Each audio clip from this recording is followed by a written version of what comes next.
Hey guys, it's Van Gray here. It's late November, and this year, in the spirit of being a maker, I'm gonna try and make everybody Christmas gifts. Well, there's a couple people on my list. First one up is my mom. And when I was a kid, I always used to make my mom Christmas ornaments. They all look like shit. Let's see what I can do as an adult who actually knows what the hell he's doing. Let's get into it. Alright guys, so for this project we're going to make an ornament out of copper. Now first off, I've already gone ahead and braided up some copper, made it into a little snake. Don't judge my art skills. I mean, you're all watching an advice video after all. But you're going to want to have a nice clean copper piece. Which is why I filled this up with vinegar. Now I've already gone ahead and did it, but you would take this, drop it, make sure it's completely submerged, and leave it for anywhere between 5 to 10 minutes, maybe half an hour. Just depending on how much you have to clean. And you'll know when it's ready because it'll of course be that nice, shiny, look like brand new pennies. Alright.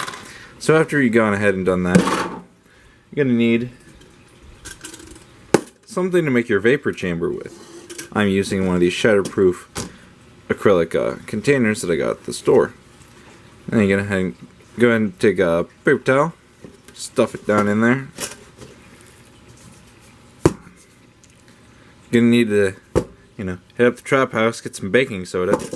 You're also going to want to get a little twine. Some people use nichrome wire, but hey, no, not today. You're also going to need something a little dangerous. Ammonia. Seeing as how, doing this inside because it is snowing. There's a little bit of risk involved. Oh, you're also going to need salt. I'm pretty damn salty as it is, so. Alright, so what we're going to do is we're going to use this shatterproof jar. We're going to take just a paper towel. I have folded up along the bottom of it. It's going to be a vapor chamber. What we're going to do is we're going to mix some household ammonia, baking soda, some sea salt, or normal table salt will work. We're basically going to make a vapor layer in here that will patina this copper. What you're basically doing is inducing corrosion.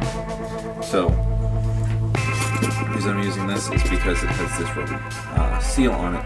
Make sure the inside stays inside, because ammonia is not something that you really want to be inhaling. Actually, trick we can do is I'll be taking this spritzer bottle, and once we have everything set up, I'll take a little bit of ammonia, I'll spray down the piece while it's hanging here, and I'll throw extra salt on it, which will help kind of just speed things along. Now I should be wearing a little bit of a respirator, something along the lines, but I think I can be quick.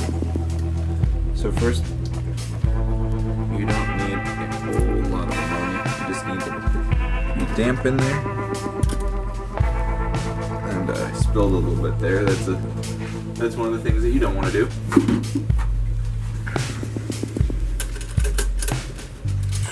It already smells very strong. If you're curious as to what ammonia smells like, it's very sterile, almost hospital smell. It's not fun at all. Floor cleaner, essentially. And we'll throw a little bit of the baking soda in there. This is by no means an exact science right now. And the salt.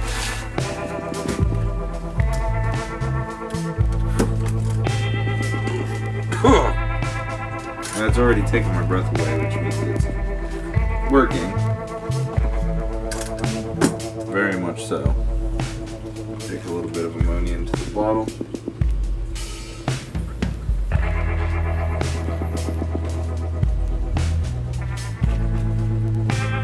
It's about 70 degrees in here, so that's probably helping the ammonia to evaporate a little faster than I expected. I'll take some twine, just cut the length. Could have gone a little longer. I'll have it suspended right about there. Or I'll drop it.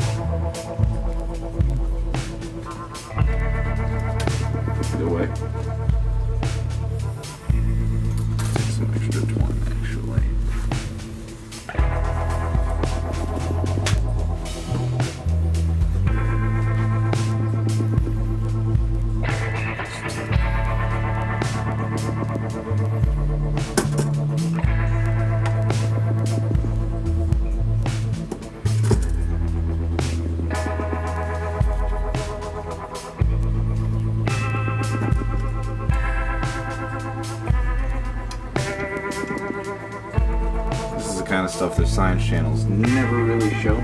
It's the mistakes.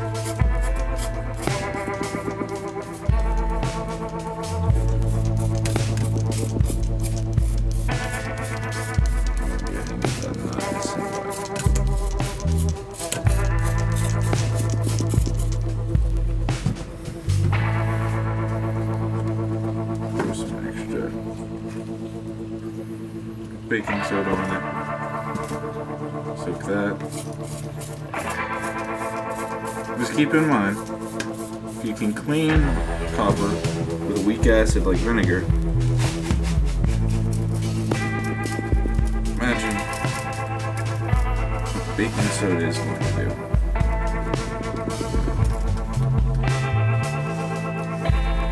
Spin this shut. Latch it.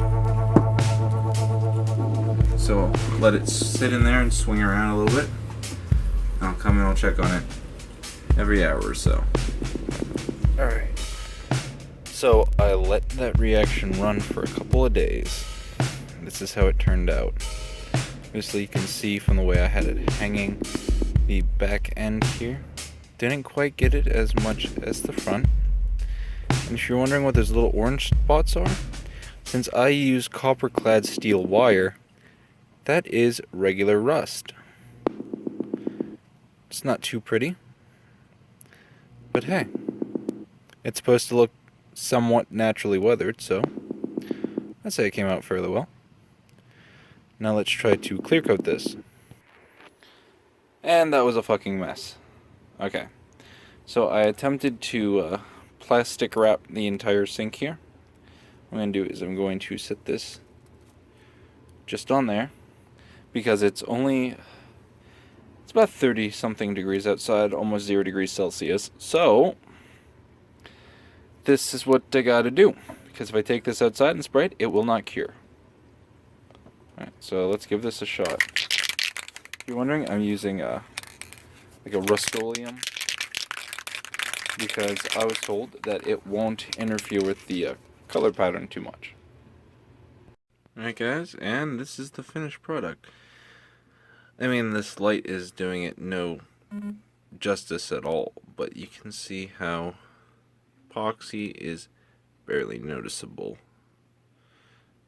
I think it turned out pretty well. Obviously, if I do anything like this in the future, I have definitely learned from my mistakes. But still, for having conceived the idea, done the thing, and everything, having done this in what's essentially a Pennsylvania winter,